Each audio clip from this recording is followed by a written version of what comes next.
Ladies and gentlemen, welcome to the National Museum of the United States Army. I'm going to turn you over to our moderator this evening, Dr. John Moss. Hey everyone, thanks for joining us at the National Museum of the United States Army for this evening's program.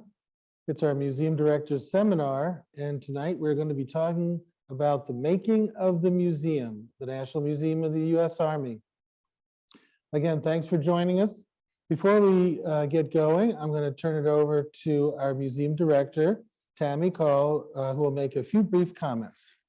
Good evening, John. Thank you, and welcome everybody to this evening's seminar series and our discussion about making the National Museum, which has just been a labor of passion and love for all of us that you see up here tonight.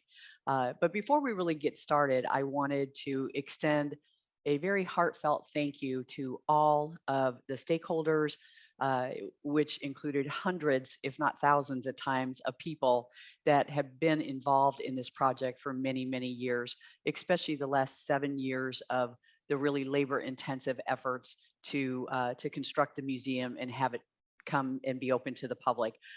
So I wanted to start off that way, and I wanted to ask General Schultz if he would like to extend wishes. Well, as you talk about founding sponsors, we have over 200,000 founding sponsors to this project. But for the willingness of that team across this country, we would not have the museum that is in place today. And we talk to our donors and prospects, founding sponsors all the time. But we want you to know that we appreciate your help, your willingness to contribute, because this place exists with your help. And as you know, we always have work here. We're going to expand things here, but it's the contributions of that 200,000 plus member base, we call them founding sponsors, that have created the place that we have today. Thank you, General Schultz. Let's continue right now with some brief introductions of the panel. My name is John Moss. I work in the Programs and Education Division here. And as I mentioned earlier, we have Tammy, our Museum Director. Paul Morando, who is our Chief Curator for the museum. Thanks for being here with us, Paul. Thank you. And retired Lieutenant General Roger Schultz, who is the President of the Army Historical Foundation. So thanks everybody for being with us tonight. Thank you. So let's start with our first area to talk about, which is the beginning of the National Museum of the United States Army. And we can have the next slide, please. Well, the origins actually go back quite a ways to 1814, believe it or not, when Congress decided during the War of 1812 that the Army's heritage and the Army's history should be preserved. So can we talk a little bit about that and how that affects how the project goes Sure. far back?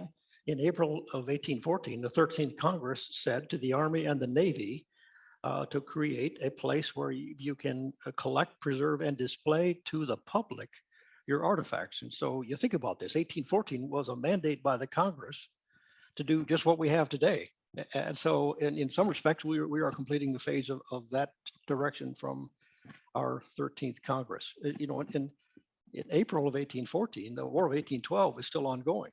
Baltimore has not bombarded yet. I mean, so there's a number of things going on in terms of 1812, the War of 1812. Still in place. And so as you think about the significance of that legislation, I'll give you an example. The Congress said, we're going to appropriate $500 for your projects. And that's if monies are available from other sources, which is kind of interesting because you could apply some of that discussion to what we have today. So it's fascinating. $500 doesn't seem like much, but back in 1814, that's a different amount of money in terms of real dollar value on the street. And I find it amazing that the Army's thinking about its history early on. I mean, to think about projecting out and understanding that what they're doing as a young nation, thinking about a museum is just remarkable at that time. And they're really talking about sharing the story of the U.S. Army or an extended story of the U.S. Navy as it relates to the public in this country.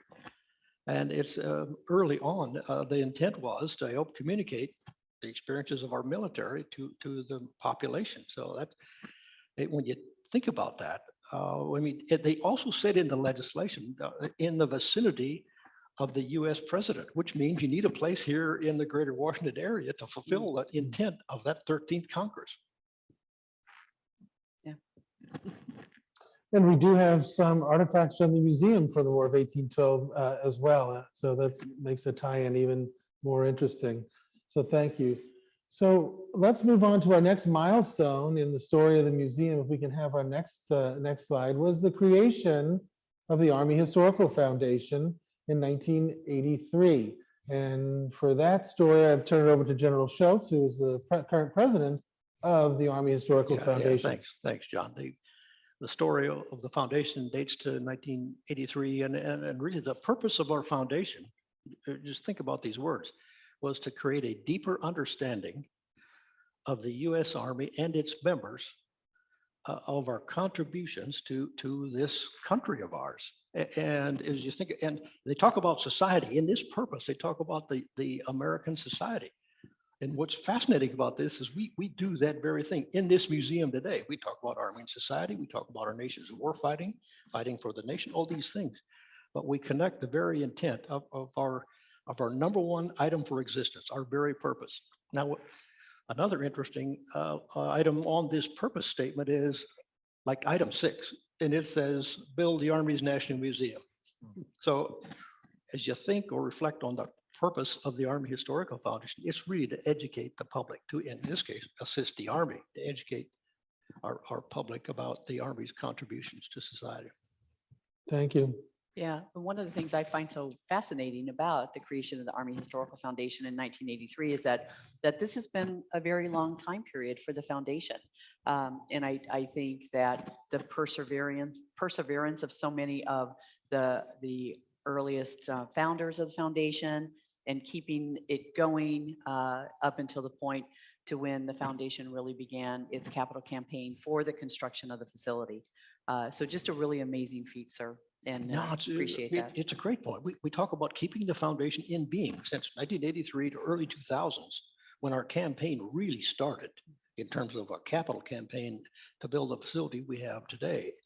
And so that's a number of years where you just kept the foundation in existence, in being, pay the annual incorporation dues. And that's really what they were doing for many, many years. And thank goodness that there was a team willing to do that. Absolutely. Great. Well, as we move to the next slide, we'll talk next about the relationship between the Army Historical Foundation and the National Museum of the U.S. Army. So let me ask General Schultz and Ms. Call about the relationship and how that works. There's the private foundation that has been fundraising and developing the idea, and the Army side, that on the National Museum, that's been has a separate role. Can you all talk about how that works? Sure. Well, early 2000s, General Bill Hartzog was the chairman and the president of the Army Historical Foundation, a visionary to be sure. And one of the things that he always talked about was a relationship with the Army that we could together create a place where we could educate the public. And this is an educational facility. And he reminded me of that just before he passed away as the significance of our work here. And so it's a relationship. I'll let Tammy fill in some of the pieces, but this is unusual, approved by the Congress, actually, that our relationship is in place today. And so the foundation has a revenue generating. We have a business responsibility here, but it's also in partnership with the Army. Sure, and yes, the congressional language was really the start of what allowed the Army to form this formal relationship with the Army Historical Foundation. And in having that public law be released, it allowed the Army to establish a project office, in which it did so on Fort Belvoir many years ago in the mid 2000s, 2005, in which a formal project office was staffed and stood up, and the Army began exploring museum storyline development, the creation of that. General Schultz and I will talk later probably about all the renderings that this went through, but really at that time for the Army, it was establishing that legal relationship that was allowed to exist as that public-private partnership for the benefit to construct and bring to life the National Museum of the United States Army. Yeah, And so those early years really focused on that. And of course, to create a relationship like this, we had to have documentation, memorandums of understanding, memorandums of agreement, a lease. And these things take time to work out.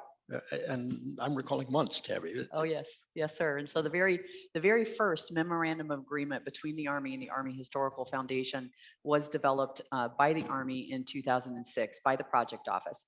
And that team at that time, did all the staffing required and all of the coordination, to have that memorandum in place, outlining the roles and responsibilities. And so that document is what told the project office team what they were responsible for, informed the foundation what the Army was holding them responsible for, and then everything just kind of started moving forward. Good, thank you.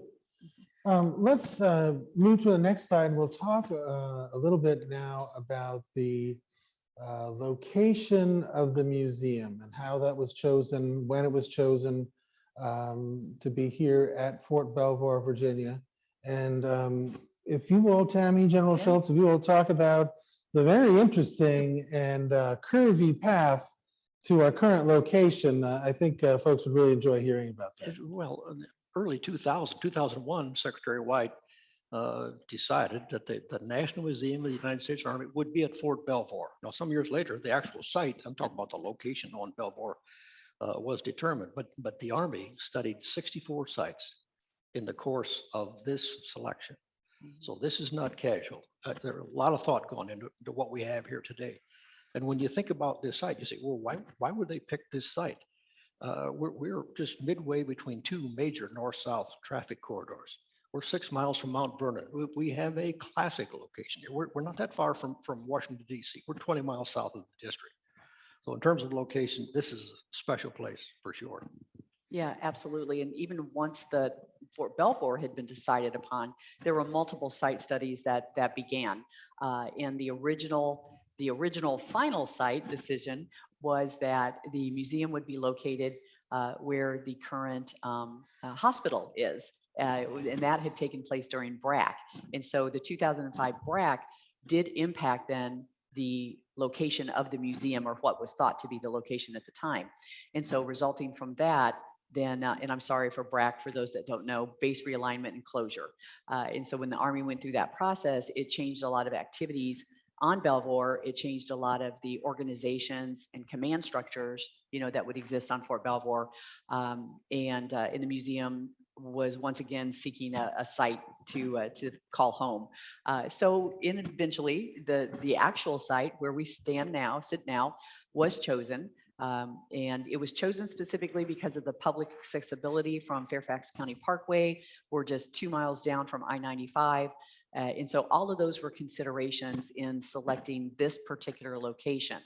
At the time when the site was chosen, it was a part of the Fort Belvoir MWR golf course.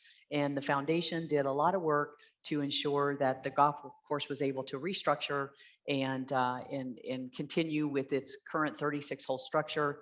But we took up, I think, five holes. We relocated. Relocated. We sent the money to the MWR, Morale Welfare Recreation Fund here at Fort Belvoir, and they relocated 5 fairways and 5 holes, basically. Yeah. So quite and a part of that reasoning of that, actually, even though later on we'll talk about some of the wood trees that we had to take down and stuff, as a golf course, there was quite a bit of clear land, for the site to build on top of. So that was part of the decision-making process as well. Okay. Thank you. Yeah. All right, let's move on to our next topic that we'll cover here with our panel. And we'll talk here about the leadership team that came in. And first we'll talk to Tammy Call, who is our current museum director, and her arrival here and her challenges. Tammy, can you start talking to us about how you got here and what your challenges and opportunities have been since you've been here? Sure. Thanks, John. So one of the things you'll see on the timeline is we start to get really active on this timeline. And so late 2014, when I came on board almost 7 years ago, the project itself had been on the Army side, had been in what we call a pencils down mode.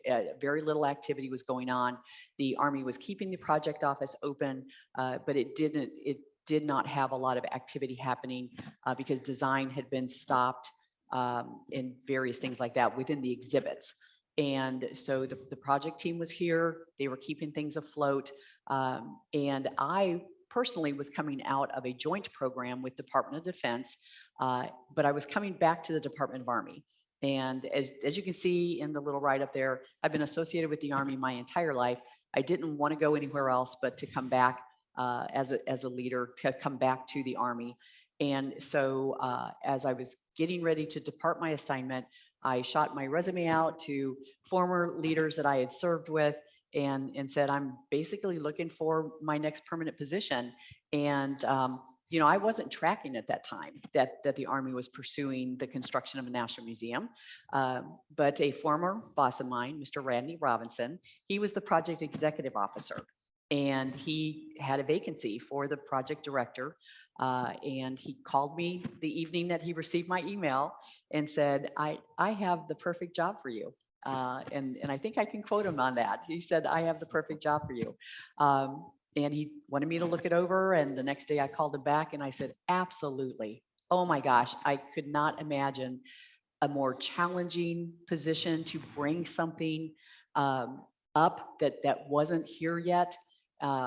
Again, being associated with the Army my entire life, just really found it very humbling that I would be considered for this, and an incredible honor, the greatest honor of my career.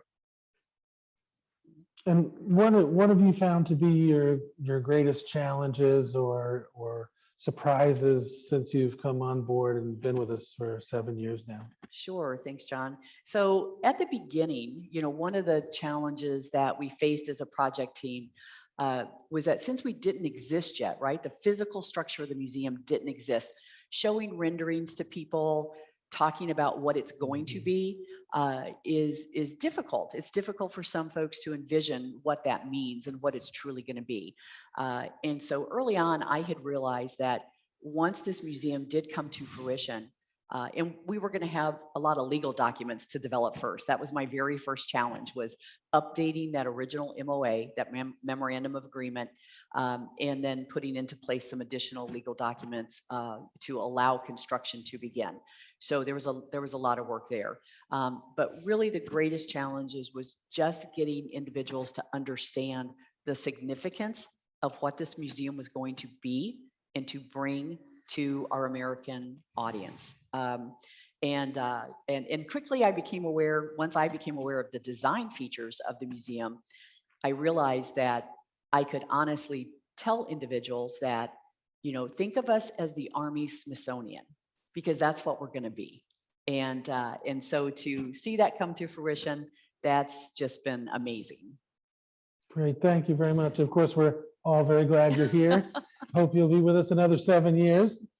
Why don't we move on to the next slide? And of course, the other part of the partnership here that has brought this museum to life is the Army Historical Foundation, whose president is retired Lieutenant General Roger Schultz. So General Schultz, can you tell us a little bit about your background, how you got here, and how you pursued the vision for the foundation as you started?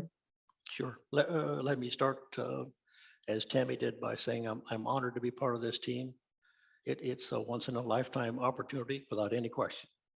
So I've been in and around an Army uniform for 42 years and 9 months. That's on active duty and that's in the National Guard. But I've also been connected with the Army in lots of ways between my retirement and where we are today. So I've got a reasonable understanding both in combat and peacetime what it's like to serve in the Army. So as you ask about my arrival here, I've been here 6 years. I serve as the president of the foundation, as you've already talked about. General Sullivan, former chief of staff of the Army, said this to me. He said, "Raj, I need your help. I said, sir, I'm busy. And he said, you're not that busy. So he's really asking, but in some respects, he's also giving me a mission. So, I mean, we've all been down these kind of experiences before. So that's how I arrived here. But the other person that I talked with was General Bill Hartzog. And General Hartzog and I had an engaging discussion. I'd not served with General Hartzog before. But in the course, he's leading a small team in the foundation and kept things glued together, as I talked about before. And it was that piece of the challenge that they basically convinced me that I could help this team. Now, I've managed projects before. I've managed complex projects before, but I have to tell you, I've never managed a project like this. This one, in some respects, when you talk about stakeholders, this is beyond complex. But it's the teamwork between the Army, Tammy, Call, and our leadership. The foundation leadership is really what has created what we have today. So that's how I arrived here, and essentially we're still part of the team. Thank you very much. Okay, let's move on to our next topic here that we'll talk about, which is the actual groundbreaking and the beginning of the construction of the museum. And as you've alluded to, Tammy, in some ways, maybe things weren't real until there was a tree coming down and bulldozers out there. But there was a ceremony, there was a groundbreaking.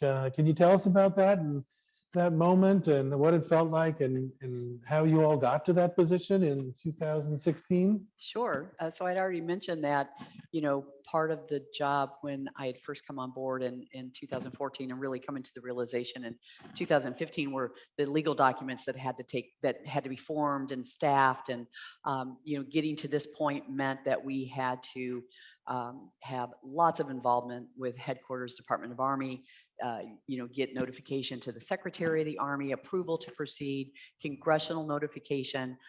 Those things are things that take time and a lot of detailed information that has to be presented to many, many people. So this day was really special to get this far. And what you see on the screen, you see General Milley. He was Chief of Staff of the Army at the time. And it almost looks like the building is real behind him because that rendering was so right on target of what this building was going to look like. By that time, we had final design. We knew what was going to look like. What had also happened by the time we had this groundbreaking is that the Army had given the Corps of Engineers the approval to proceed with an ongoing project for the roads and infrastructure here on the site. So not only was the Army saying to the foundation, proceed with construction, and get this going, the Army was also cutting down trees, right? Preparing the site for major construction, and then also preparing the sites to receive all of the infrastructure and the roads that would go into it. That's all the utilities and everything. So you see a beautiful building, but what sometimes you don't understand is all of the support that goes on. We sit on an 84-acre campus. So that was a lot of utility lines to run, roadways to put in, parking lots to begin to structure, and working out all those very, very fine details of who was doing what, right? And who had responsibility for what. With that, General Schultz. Yeah, and one of the challenges here was we had military construction money standing by to create what Tammy is now describing. In the course of this, that also had to be obligated before a period of time that the money was going to sunset, it would be gone. And so driving that piece of reality for us was a daily understanding. And we were pretty careful about the planning at the same time, pressing hard, finish construction plans, get on with the rest of the agreements, get your contractors in place so that when we receive Army permission to proceed, which we received in March of 2017, then everything was in place. But that sequence of activities, when Tammy and I first met, we had lots of things that we needed to work on and rather urgently. So from the time that the first tree came down to the time when steel started becoming reality of the building, how long was that period of time? We received Army permission to proceed. Notice to proceed is the title of it. Started construction then, and you'll hear a little bit more about the detail later on here in this discussion. But from that time, we actually just 2 years later had, Yeah, about 2 had years. the majority of the construction. I'm Mhm. talking about the building being watertight, sealed, ready to go. And I understand that at the groundbreaking ceremony, that it was a little difficult to reach the site. Can you tell us how that worked? We didn't have any roads here. We didn't have any roads yet. So we were transporting people across the golf course on golf cart paths using golf carts and 15-pack vans. We had done some test runs prior to the day of the groundbreaking to ensure that we could get a 15-pack van onto the golf cart, and it was a very hilly, windy path to get here, to get to the top of the site. And you know, when you reach the top of the site, it looked like a formal outdoor ceremony. A chair set up, tent set up. Of course, we had the stage with the rendering behind it, all very official looking and formal looking. You know, typical in Northern Virginia, it was a mid-September day, so that can be really pleasant, or it can be hot, and it was hot. It was But a you know, very as hot you- day. As you think about the groundbreaking, that was significant for us because it's the first visual. That's that impression. So wait a minute, Yep. this crew might actually be able to finish this project because we're on the site. We have plans developing and looks like we're going to move on with this schedule. And we've had some really, really gracious donors over years. Well, you know, I'm talking about lots of years and thousands of people helping us here, and all they've looked at is a rendering. Now, you talk about faith, that's leaping quite a ways. Sure. Yeah. Now, you mentioned that it was kind of hot that day, but you didn't mention that it was windy, Well, and apparently that affected the ceremony a little bit. it did. It did. So it wasn't windy at the beginning of the ceremony. You know, we gotten everybody up, we gotten them into place. Everybody was in their chairs. The ceremony was ongoing, and the opening speaker was General Sullivan, as the CEO, chairman of the board for the foundation, and you'll notice in the picture behind General Milley is a young soldier standing. He is actually holding the Army flag. The Army flag can get quite heavy with all of its streamers. And as the wind picked up, the flag decided that it would tilt over. And so some quick action led to a staff member being able to secure the flag before it fell and did any damage to anyone on the stage.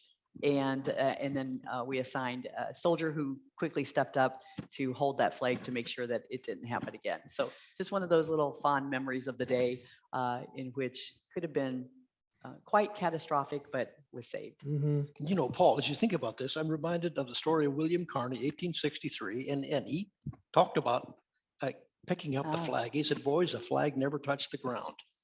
Fort Wagner. And I'm reminded of that because that flag never touched the ground.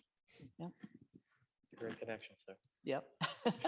And you can talk about that in a few minutes. Yes. So I let's will. move on to our next slide. And we have an image here of probably one of the most striking images related to the construction of the museum. And I won't go into it myself because I want to ask our chief curator, Paul Morando, about this. But this was all over the news when this happened. Can you tell us about that artifact and what it represents and the other large scale artifacts? Sure. I mean, what you're looking at is a jumbo Sherman tank known as Cobra King, probably one of the most iconic artifacts in the museum. And we talked earlier about visuals, right? Well, look at this image, right? This is the first artifact going into the sort of the museum, but the museum had to be built around it, being a macro artifact, extremely large. It was others like the Higgins boat, FT-17, another tank. And so if you're looking at it, it really drives home that we're opening a museum dedicated to the history of the United States Army. And so a lot of work positioning this tank, right? Because you have to build the walls around it, right? So you got to make sure it's in the right location, and also conservation, the work that had to be done to get this historic object to be presented, to be installed at the museum. A lot of planning, a lot of work went into all of that. So to see this image was really the beginning, if you will, of the museum. Well, as Paul talks about the macro installation, artifact installation, those are reinforced pads, and that tank is going on a precise location. And where that tank is now positioned is permanent. It's there. And the other thing we should point out is there's no structural steel assembled at this point. They're just 4 pads, reinforced concrete pads, basically, and that's where those artifacts went. And I found that day, one of the most fascinating things is prior to the lift by cranes of the artifacts into the museum was when they came up the dirt Liberty Road, right? They came up the dirt road from Fairfax County Parkway. The cut through had been made. The road was there. It was in its very infant structure. And these semis would crest that hill and have these beautiful large artifacts on that bed. And then just watching it take place over the course of the day. It was really fascinating. And Paul, where did this tank come from? And how was it known that that's what the National Museum of the U.S. Army wanted to have in the World War II gallery? Well, I mean, it's kind of a fascinating story. It was located actually in Vilseck in Germany, right? So someone was able to identify this specifically as the Cobra King, detanked the lead tank into the Battle of the Stone during the Battle of the Bulge, right? So it was then identified and sent back to the United States, refurbished and worked on at Fort Benning. And then eventually came to be part of the National Army Museum's collection. Obviously an iconic artifact, but what a powerful story. And that's, you know, the objects we seek out to tell the Army story, and it doesn't get any better. Yeah, there's the story behind what Paul's talking about is a chaplain found this tank in Europe.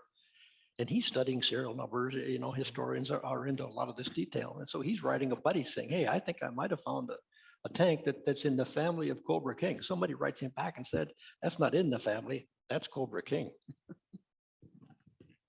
And the other macro artifacts that we have, can you just go into a little bit of detail of those? And Yeah, I mentioned before about the Higgins boat LCVP. It's the one of 6 known that's sort of the D-Day landings. We don't know the one we have is specific to what beach, but we do know it was part of those landings. Bradley fighting vehicle, right? Which is another piece that installed early on because it's so big and so large that we had to get into the museum prior to that. FT-17, a tank from World War I. And that served during World War I at the Battle of Exermont during the Meuse-Argonne, and you can see the battle damage, the bullet holes that are there. You still see that today. So when visitors walk through, they get a sense of that history, the sense of what it was like to be inside that tank and get all that experience just from that object. And I think as Paul will talk about artifacts having specific provenance and storylines. Again, the same here with these 4 macros and the significance of their history. And the Bradley fighting vehicle, for example, it 3rd of the 7th Cav, it led the Army's arm of the Thunder Run into Baghdad. And so when you read the histories of these vehicles, it's similar to reading the history of a soldier. They've got their own actions, the battles that they've seen, that they've been in, the wounds that they bear. It really is incredible, part of our story. good. Okay, we'll move on to some installation of the smaller artifacts. But first, the museum had to be made watertight so that we could begin the process of bringing artifacts in. And that involved quite a number of different folks. And I want all panelists to weigh in on this, but start with Paul. Tell us about what it took to get the museum to this point that the artifacts could then be installed safely and conserved. Well, we had to start with the installation of the infrastructure of the exhibits, right? The walls, the columns that needed to go up to ensure that the artifact cases can come in and then the artifacts themselves. When I first came on board, I was amazed about how many people are involved in this process, from the architect to construction workers, to the exhibit designer, to the fabricators. Everybody had to be on the same page moving forward to get not only to the exhibit construction, but also to the artifact installation. So I distinctly remember going into Clark Trailer, and this trailer on site while it's being constructed, and just the heated debates among all these contractors and subcontractors to try to get on the same page to solve problems. But I enjoyed that. I enjoyed, troubleshooting, trying to come up with solutions, trying to get people to work together for the common goal. Because we all were on the same page of trying to get this museum open on time, but to do it in an extremely professional way. So as Paul tells these stories here, I mean, right at the moment that you see in this photo, this building still belongs to the Army Historical Foundation. So Paul and Tammy want to get on with exhibit installation. We all do actually, but the building actually still belongs to the foundation. The Army has not accepted it, would be my point. And so we agreed through a memo of understanding that the exhibit installation could begin, understanding full well that the Army has not accepted this building yet. Yeah, so as alluded to before, there was a lot of stakeholders involved in this, and this is one of the moments when it really became apparent. A couple of years even prior to that, we had began weekly integration meetings with all the stakeholders so that everybody was on the same sheet, everybody knew the path forward, and to Paul's point, sometimes they would be quite contentious because you had competing requirements at the same time. But we knew that if we did not start the exhibit construction once the building was watertight. And so when you look at this picture, this is the main exhibit wing. It's looking straight down the concourse. On the left are what would become the Fighting for the Nation galleries, the chronological history galleries of the Army. But if you go beyond the main exhibit wing, there was still active building construction going on. There were areas that weren't completed yet. There were walls still going up. There was drywall, but the exhibit wing part was watertight in the lobby. All of that area was watertight. So the idea of coming in concurrently and beginning the exhibit fabrication would allow us to ensure that when the building was complete, the exhibits would be complete pretty quickly thereafter, and we would be able to open to the public.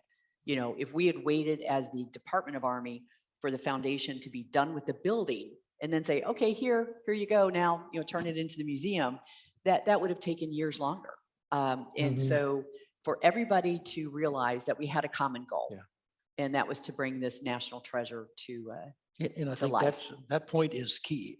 And we called all the contractors together. Tammy and I called the contractors together and said, this is what we want to do. This is what we are going to do. And when you just think about a typical contractor sensitivity, performance, expectation, all these things, there are just loads of issues there in terms of risk. If you don't get that kind of right, you've got some serious trouble. But they all stuck with us to their credit and worked through this. Well, Paul, I think you arrived in the fall of 2017. That's right. And once it got to this position of the building, you became very popular, I think. And I remember everyone turning to you and a lot of questions.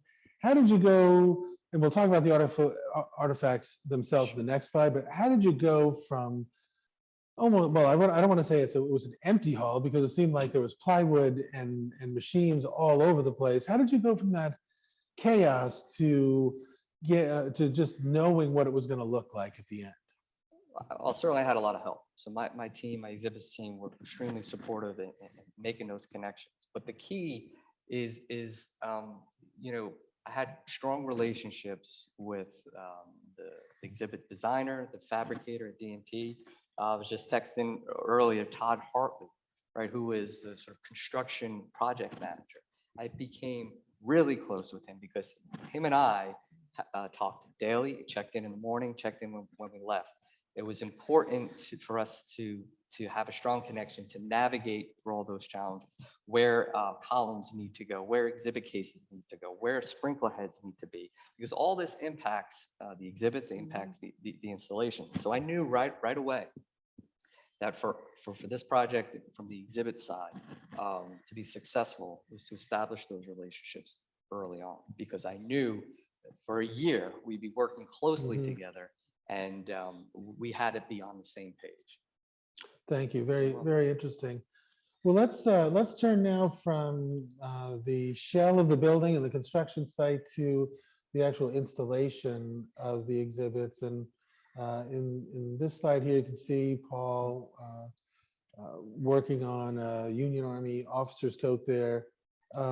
I think a lot of folks are fascinated, and you all were involved in these decisions, in what was chosen to be in the National Museum of the United States Army, from the largest artifact, which is probably the Bradley or the Huey, down to whatever the smallest one is. Can you all elaborate on the process? Well, first of all, the choosing of the artifacts, what they mean, and then walk us through how they get to what's chosen to being put in the cases and we can see them. Yeah, that's a tough question. That's like 3, 4 different questions at a time. Well, what I can say is obviously the mission of the museum is to tell the Army story through soldier stories, right? So we wanted right away to have artifacts that are connected to individual soldiers. Helmet is a helmet, but when that helmet belonged to Sergeant York, it takes on new meaning. There's power to that. It tells an amazing story, not just of the object, but the soldier behind it. So a lot of the objects you'll see or you interact or you experience in this museum are connected to soldier stories. And that was done specifically and on purpose, and because we felt that would resonate most with our visitors. And I think for me, not only the artifact selection, which was tied to the storyline, but again, that connection to those soldiers, right, to the individual soldiers, because that makes that artifact come to life. You've connected it to a real life human being that served at that time, and that for a lot of our artifacts, we're involved in direct action, and in being able to do that. I did a lot of learning during this project, and the exhibit installation was definitely one of them.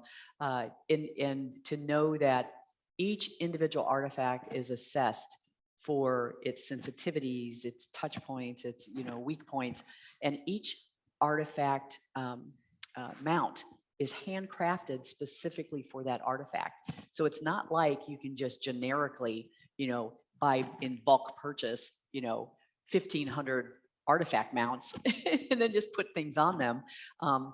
It's very specific as to how that artifact has to be displayed. And so learning that trade of what those mount makers do, it's amazing. They are amazing artists. The cast figures, an amazing art process. It's just so much of the trades that go into turning the galleries into these living examples of our soldiers, of the artifacts, and that whole story. Well, Paul, I remember trying to step in every once in a while and see how the progress was going. And when I saw the artifacts get into the case, I naturally assumed, well, we're almost there. And then somebody in your team said, we haven't even started the lighting yet.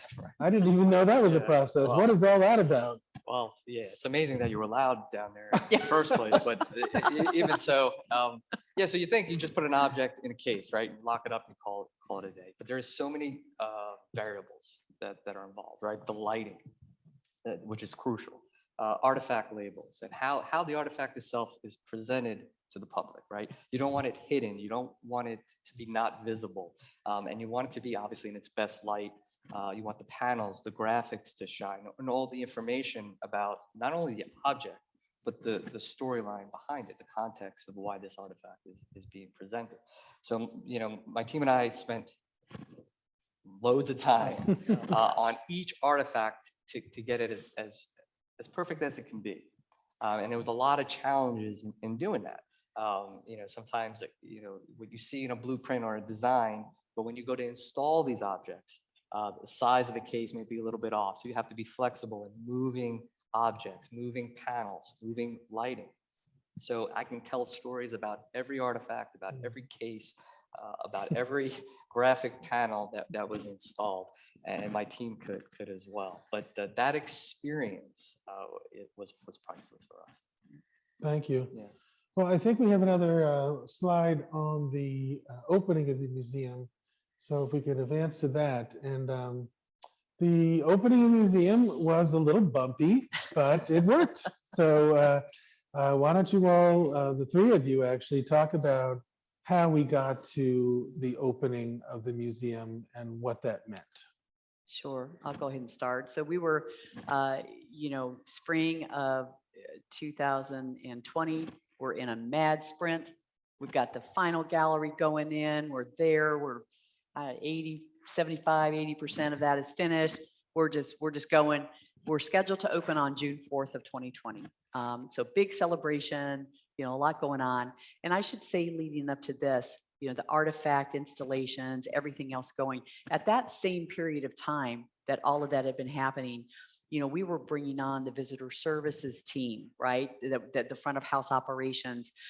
We were standing up the volunteer corps, over 400 amazing individuals who give us their precious resource of time that are here, that went through what we call volunteer ambassador training to begin with. And then if they choose to be a docent, then they go through additional training, a very, very hefty training requirement to be certified as a docent. And then they serve in various capacities throughout the museum, in the galleries, with specific time periods that they like, or generalist across the galleries, or leading tours, throughout the museum. So all of those types of things were happening as well as we were preparing to open. And so you get to see the really great artifacts and the exhibits in the galleries. And then there was a whole bunch of other back of house stuff that was happening to prepare to open.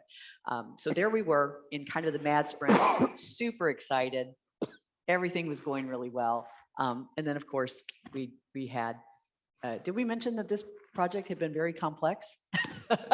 Just a little. Very complex. So let's add in a worldwide pandemic right on top of it. So our first goal when everything happened was manyfold. Number one, to continue to operate where we could in a very safe and secure way. And so Paul, with some local contractors, proceeded on with finishing up the gallery very safely, full mask and gloves and everything as they kind of danced around each other to make sure that we were installing those artifacts, because it was also important that we get them installed so that we can also then secure them as well. And then just the staff of going to staffing up to all of a sudden being in a situation where we were just kind of in a holding pattern. So as we went into late spring, knowing that we would not open on the 4th of June, late spring into the summer, we really focused on, okay, when we do get to open, when is that going to be? What's it going to look like? And making sure that we were going to be able to open in the safest way possible for our staff, for our visitors, and provide that environment. I will say, if there is a silver lining, the fact that we are a brand new facility, and as a museum, we have state-of-the-art air handling systems. We have filtration systems we have over 700 different filters within this museum. And so the ability to open up safely, we proved to the Army that we could do that. And so a new date was set for 11 November, Veterans Day. And we did open on that day. And I can talk a little bit about what happened after that in a minute. I'll turn it over and see if anybody else has something to add. Well, Paul will have his own stories. We went from 4,000 invitations to 0. Yeah. But on the exhibit side, we had to figure out too how the visitor experience through the exhibits, in terms of what the theaters that we have, spacing out visitors to experience that. We have a lot of touch screen interactives in the museum, right? Audio wands and handhelds. And so we wanted to, of course, make it safe for our visitors. And that was our number one priority, but we didn't want to take away from their experience. So we put so much time and effort to get that. And we just wanted to balance it. Yeah. And there were a lot of questions, and we worked very closely with many Army entities to ensure that if Army leadership decided to open us, that we could do so in a safe and secure environment. So we were monitoring the other national museums in the area, the Smithsonian's, the National Marine Corps Museum, what were they doing? What decisions were they making? And as we entered the fall and all of the numbers stabilized and began to go down, we saw that we were going to reopen. The Smithsonian was reopening. And so we had Veterans Day chosen. We went to a virtual opening, a much smaller kind of environment, but done as you see on the screen in a very safe way with the senior leaders and defense leaders there, all of us distanced, all of us masked, and we held a virtual opening. And then we were able to open to the public in a reduced capacity. We had always planned on having time ticketing. So visitors, even though the tickets are free, the museum is a free experience, but we would require a timed entry ticket to control flow. And this allowed us to easily dial back those numbers that we released on a daily Right. basis to ensure that we kept our capacity at whatever the Army found acceptable. And we continue to do that to this day.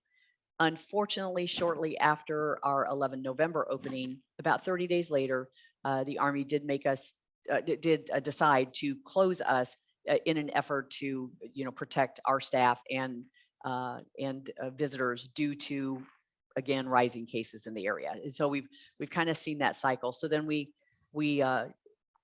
I guess went dormant almost, if you would. We were allowed to bring in some groups of soldiers, some tours for the foundation in an effort to just keep people engaged.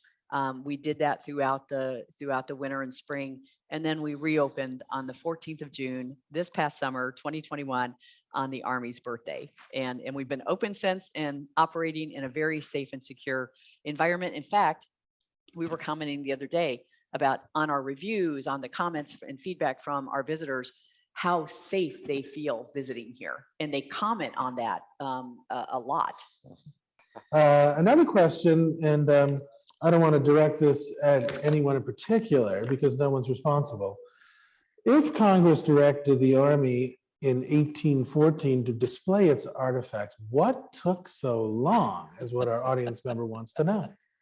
There's a clause in that legislation that said if the funding is available, and so we've been working on that ever since. Yeah, it's a great question. In fact, when you think about Army museums, we have Army museums across the country. The fact that we don't have one in this city is a piece of the question. At the same time, the branch museums exist in a number of Army installations and across the Guard. And they tell a great story for our Army and for our soldiers. So we were missing the piece here of constructing a place. And so that's what has now happened. And it's just a combination, I think, of perhaps in 1985, the Congress said to the services, you pick one site as your museum. And so that would be congressional direction. And from that, services had to decide, okay, so you take it to Fort Benning, Fort Hood, Fort Eustis, Fort Gordon, where do you put the Army's National Museum? Well, the short answer is there better be one in this vicinity. Yeah. Mm-hmm. Yeah. Sure. Another question, for those of you who haven't visited us, we have a very special gallery in the museum, which is the art gallery, which is a changing gallery. And audience member would like to know, when will the Army Art Gallery and artifacts in there be changed? What will be next? And where does all that artwork go once we're changing it out? Sure. Tammy and I would actually just talk Yeah. about that in our office. She asked the same question. No. So in September of next year, our first sort of change out of that special exhibition gallery on the second floor will take place. And we're bringing a traveling exhibit, Legacy of Laughter, the story of Bob Hope, which is coming from us from the National World War II Museum. We'll go in that space, but we're going to modify the existing Art of Soldiering gallery to take off the back end of that space. So we'll still have an art gallery presence, but also be able to bring in this traveling exhibit. So when select pieces of artwork come off display, they'll go into our museum support center, which is located on Fort Belvoir, back into collection storage. Yeah, and we're so excited to have that space that allows us not only to have traveling exhibits come in, to have temporary exhibits, but Paul has started diligently working as well on a major exhibit for that space to open on the Army's birthday in 2025 on, of course, the 250th birthday for the Army that year, and then the follow-on of the beginning of the American Revolution. So. Well, we have another artifacts question, not surprising. The question is, are you still collecting artifacts, and how many does the National Museum of the U.S. Army have? Yeah, we are collecting artifacts, as we actually got a lot of donation requests from the public. So once we stood up as a national museum, of course, we become this beacon, right, where people want to donate their families' items or their items that they have themselves. So yes, if it fits our storyline, if it fits our mission, there is a process that we go through to bring artifacts into the museum's collection. So it's a panel, a collection committee panel looks at the objects that are coming in, see if it fits a specific storyline, and make a decision that way. But we, as a National Army Museum, we have, contact with over 500,000 objects in the museum, in the Army Museum's collection as a whole. Some that a lot of them stored at the Museum Support Center, which I mentioned before, other places, but also the other Army museums that General Schultz mentioned as well. We're able to kind of loan out artifacts to bring in for special exhibitions or for special displays. So we have a large collection to choose from. Our audience member who asked about the soldier story pylons, that was during the sound outage. Okay. And would you indulge us with that answer one more time? Yeah, and we'll compare it to your first answer. Yeah, I'll have to remember back 5 minutes ago. But so we wanted to represent sort of a wide, diverse story of soldiers with those pylons. So if you enter the museum outside, it's told sort of chronologically. So from the Revolutionary War to sort of Iraq, Afghanistan time period. But when you get inside the museum, we have a more sort of a random approach, but we wanted to highlight sort of unknown stories, unknown soldiers that people probably haven't heard about, right? We know about Sergeant York, we know about Audie Murphy, we know about sort of these bigger names, but do we know about Milton Olive, PFC Milton Olive, Medal of Honor recipient during the Vietnam War, and other stories like his. So we wanted to just give a nice representation of soldier stories. Thank you. Our next question is, what is the Memorial Garden and Warriors Plaza, and what's the timeline for those coming? Sure, I'll coming start this. Tammy will back me up here. Warriors Plaza and Field is actually the next in the construction sequence, and we're working right now through the final environmental reviews. And if the weather is favorable, we might start that construction later this year, before the end of the year, for sure. Our first priority is a piece of this project would be to begin that south walk. That's a walkway up to the plaza itself. And so that'll be step number one. And I'm thinking we're 30+ days from, I don't know the timing of all the reviews, but we do have an environmental sequence of reviews in place. It takes approval from Department of Environmental Quality, and it also takes a garrison environmental review. So that's what we're doing. This year we'll begin that construction based on what I know at the moment. And for sure in the spring of 2022, we'll get on with the Warriors Field and Plaza. Memorial Garden is the next in our sequence of priorities. We have funding for the first step in that journey, and so we're working on the rest in terms of Memorial Garden. The Memorial Garden, for those that perhaps haven't heard much about that, is a place where we recognize our fallen. It's a place where we remember our POWs and our MIA. And so this is a place of quiet reflection. And at the distance end of this garden is a soldier's cross. And of course, that's the formation that we typically have as we lose soldiers in our ranks. And so this is going to be a special place when we get to it. Yeah. And I'll just add to that and to General Schultz, and because his team has worked so very hard, the Fort Belvoir team has worked hard, just like those years of documents and legal things. anytime we start a new improvement or the foundation starts a new improvement here on the campus, there are many, many requirements that they have to meet. And so we walk through those. Each of them have very specific timelines that that they have to review and approve and bring comment back and respond back. And so we're working through all of those, and we really look forward. The Warriors Field Plaza, the Memorial Garden, both of those are just spectacular areas of improvement here at the museum campus, and allows us to do a myriad of outdoor programming and public events. So we're really looking forward to that. Yeah, and it's a great question, actually.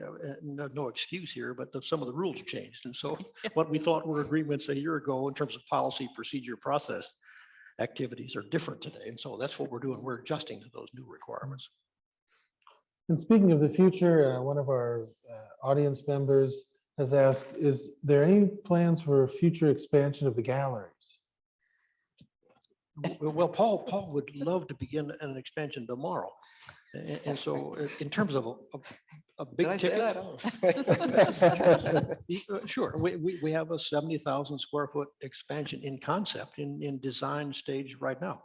It's going to be a while before we get to that, but in terms of long range planning, it's on the list, which would more than double our current exhibit space today. Yeah, and if we looked at, not even, there's no design for this space yet, but if we looked at kind of the thoughts that we all have about it, if it were to be, that expansion would go out the exhibit wing and continue the Army story. And then it would be a 2-story space though. And so possibly, and then on the bottom, and a macro gallery, a macro artifact gallery. So we can bring in even more of those large macro artifacts and have the wherewithal to maybe change them out. Yeah. In fact, there's an expansion that we haven't talked about here, but the Army Trail is a piece of an expansion. It's obviously a walk in the tree line, the vegetation out there, but that's another great place to educate others about the Army. Well, speaking about artifacts, if each one of you could name and describe and why you have a favorite artifact from the galleries. Can you all think about that? And sure, I'm a Vietnam vet, so I picked something from that war. In the Vietnam War gallery, there's a soldier on display there. He's a corporal. He's in the 9th Division. He's a machine gunner, and you can see not only the determination, in some cases the fear, in his face, in his expressions. And he's carrying his M60. He's got parachute flares. He's got extra grenades. He has extra canteens, and you can see the sweat on his forehead. And that soldier comes to life when visitors look at him and study that soldier in any time at all. That soldier talks to you, because that's what it was like. Yeah, I'm gonna have a few. Stick to one. One would be Captain John Berry's sword. Mhm. He was an artillery officer inside Fort McHenry that led, cannon attack against the British Navy during the Battle of Baltimore, during the War of 1812. And was significant, not only the sword itself, which is an amazing artifact in its own right. It's beautiful, and the scrolling and work around it. It's the fact that it was on his person during one of the most significant battles of the Army's history, but also a significant event in American history, right? So at this time, Francis Scott Key is writing our national anthem. So not only are we telling the Army story, we're now telling America's story as well. So that object always stands out for me. And I could probably talk more about each gallery and dozens of artifacts per gallery, but that's the one that I love the most. Yeah, for me, some artifacts that I've talked about before that are connected, and that's in our nation overseas, the Myers Brothers coats, the uniform coats. And so, if you were just to look at them as the artifacts that they are, they're examples of World War I, uniform coats, but to connect them to the fact that these 3 uniform coats on display belong to 3 brothers at the same time serving in different divisions in World War I. We get to add to this story because that's kind of where we left it, right? We knew their divisions. We didn't know a lot about the brothers. We knew their name. We know their first names. and again, where they served and all of that, and a little bit about what they might have done when they returned home. But we now have more because a couple of weeks ago, we had the daughter of one of those brothers, Frank, visit us here at the museum. And now Frank had her later in life, and she came to visit, and she had really no idea. She knew that she had donated the uniform coats, had no idea of how we would display them in the story that we would tell. And so we found out so much more. The brothers, when they returned from World War I, combined their check, their final check that they received from the Army, and bought a family farm. And then that's where the parents, they bought their parents a family farm. My goodness, what a story. She has some additional artifacts that we're working with her on processing, some photos and letters. And it just, again, that's how we get to tell this story here, right? Is through those amazing artifacts and their individual soldier stories, and here a story of a family of soldiers. And it's just so moving and touching. And we find that all through the galleries, but that just particularly happens to be one of my favorite stories. Thank you. Yeah. We have a question about the museum in the wider world. Is there any ongoing liaison or professional exchanges with National Army museums of other countries? Absolutely. We have very good relationships with the National Army Museum in London, with the National Army Museum in Paris, and then of course here in the States with the National Museum of the World War I, and World War II as well, and others. And so we have been establishing very collaborative working relationships with all these museums. In fact, we just had a call today with the National Veterans Memorial and Museum, and have a partnership with them as well. So absolutely we do. Yeah. Okay, thank you. Another question about what about outreach programs in the future to outside entities, including colleges, universities, Army organizations, along those lines? Sure, I could take it at least to start. And so through a variety, whether it's through our public programming, some of our public programming and visitor services, or through the programs and education division, and we're just getting started. So we've just opened up for an intern program. And so we're slowly getting going into those outreach programs. Our visitor services division already does outreach, especially in this local and regional area, with units, with certain organizations.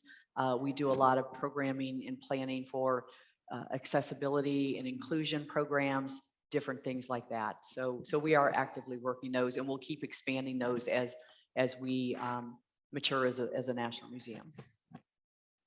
Okay, another question, and I think this might be one of the last ones here.